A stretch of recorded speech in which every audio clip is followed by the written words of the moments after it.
Well, and your second book that came out shortly after that would be The Deathless, which has absolutely nothing to do with New York City whatsoever. Nothing at all. However, it harkens back to what I was saying. Remember all those proposals that I said I was sending to Lisa Clancy that she didn't like? That was one of them. Oh, really? Yeah, it was one I had written in 1999. Sent it to Lisa, didn't ring her chimes. And then after I'd done Blackout, Simon & Schuster rather, took a little while to decide whether they're going to renew the contract for another year. And they decided to, and then they needed a book written fairly quickly. And so they came to me and they said, do you have anything? And I had this, 8-year-old proposal that was sitting around. And I dusted it off and did a little tweaking on it and sent it off to them. One nice thing about it, when I originally pitched it in '99, the Buffy novels were in a sort of alt season 3 mode where they were basically, nothing that connected to the main storylines of season 3, but they were no in Mayor, no Faith, no Spike. Exactly. Well, Spike wasn't around for season 3 anyway. But I think there was a restriction; you really couldn't even mention him. Well, yeah, because they didn't know where they were going to go with him. So it wasn't until he came back in the 4th season, his status was sufficiently up in the air. Mm-hmm. And because the Mayor and Faith storylines were ongoing, and because of the lag time between in book production versus TV production, it was easier to just avoid that altogether. Mm-hmm. That was no longer the case. So I could make use. For one thing, I could make use of Faith, which proved very handy because having a second Slayer made the plot work a lot better. Yeah. So and it was fun to play with the character of Faith because I really liked the two Slayer dynamic they had going mm-hmm. up until Bad Girls, mm-hmm. And thought that was rife for story possibilities. And I like the idea. One of the things that disappointed me about both Buffy and Angel was there was a really good opportunity to use existing folklore, and they did very comparatively little of that. Yes. And part of that is just I'm sure as much the demands of a weekly TV show as anything. You don't have time to do that kind of research unless mm-hmm. unless you've got a folklore geek on staff.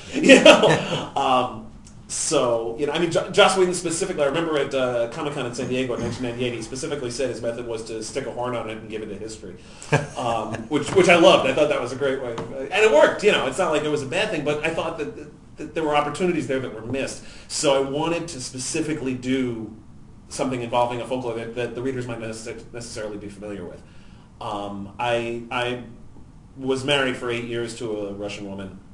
She and I actually collaborated on a short story about Baba Yaga back in '98, and so for that I had done mm-hmm. A good deal of research, and I still had actually the book that I bought at the time. That was what prompted me to propose The Deathless in the first place, because I'd immersed myself in Baba Yaga for that short story. So I pitched it as a Buffy novel because I thought that would be an interesting fit, and it still applied later. So it was fun to do that. Set it in a particular spot in the 3rd season. And I found a good spot for it to work. Mm-hmm. In fact, I had to make sure it took place after Gingerbread, because Gingerbread very specifically had them being surprised that fairy tales were real. And it's funny because Gingerbread was actually one of the few instances where they did use existing folklore. Yes. But they wouldn't have reacted that way if they'd already met Baba Yaga, so it had to take place after that. And I wanted it to take place before Bad Girls because I wanted Faith as a good guy. Right. And it turns out right after the Zeppo was the perfect spot to place it, because there had to be a significant gap between the Zeppo and Bad Girls, because at the end of the Zeppo, Giles and Willow were both injured. Right. And so was Buffy, but she heals fast, so you can explain that away. But Willow and Giles don't have that, and they were perfectly healed in Bad Girls, so there had to have been several weeks between those 2 episodes. Mm-hmm. So that gave me a good window of opportunity. And one of the things that I want to make sure, if we're going to do a story in high school, I wanted there to be some sort of high school ritual that would tie into the storyline. And one that they'd never done, and finding one they didn't do on the show was tough, right? Because they covered most of them. But one we had was Ring Day, and not all schools have that, but mine did. I went to Cardinal Spellman High School in the Bronx of New York, and we had Ring Day. It was a big deal. You would buy your school ring, and there would be a whole ceremony and all that. And I figured that would be a good thing to play on. Since, again, it was one of the few they hadn't done anything with. And I could especially, that gave me the opportunity for good Snyder stuff, because Snyder was so much fun to write. Oh, man. I loved writing Snyder. He was just, the whole book was worth it just to be able to write Snyder. He's just wonderfully obnoxious. And I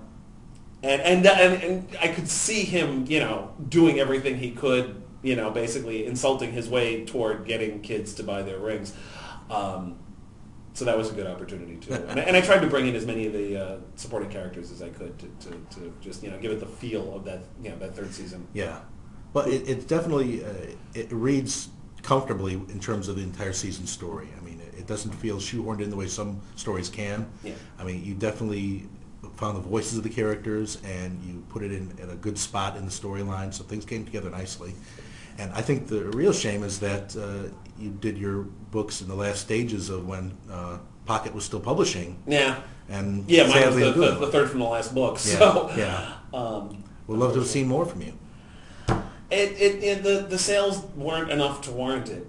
You know, the Buffy comic books have been doing well, but the standards for success for a comic book are lower than they are for a novel. Yeah. Or different at the very least. You know, there's a certain number of books that need to be sold for it to be worth it for the publisher to do them, and the Simon Spotlight books weren't meeting that level. And you know, but Simon & Schuster isn't in this as a charity. You know, they're in this. Right.